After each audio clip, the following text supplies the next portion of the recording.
నిన్ను పరిపాలిస్తుందేమో, ఏదైనా అనారోగ్యం ఏదైనా పరిపాలిస్తుందేమో, లేకపోతే ఏదైనా ఆర్థిక పరిస్థితులు నిన్ను పరిపాలిస్తున్నాయేమో, ఏదైనా దుఃఖము నిన్ను పరిపాలిస్తుందేమో. నా ప్రభువు దగ్గరికి వస్తే నిరీక్షణ ద్వారముగా నిన్ను చేసి నీ తల ఎత్తి ఉన్న స్థానానికి తీసుకెళ్తాడండి.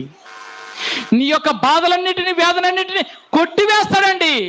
ఆ సిలువలో కొట్టివేసినట్లు నీ పాప భారాన్ని మొత్తాన్ని తీసివేస్తాడు. ఈ తల్లికి ఇచ్చిన ఘనతనే ఈ బిరుదేమిచ్చాడంటే అమ్మా అని బిరుదిచ్చాడండి. అమ్మా అని సంభోషించాడు. అదేవిధంగా నిన్ను కూడా అంటున్నాడు, ప్రభు అంటున్నాడు, ఈ ఆకోరు లోయలో ఇరుక్కుపోయి ఉన్నావేమో. ఆకానైతే చనిపోతున్నాడు, వాళ్ళ కుటుంబీకులు మొత్తము చనిపోతున్నాడు.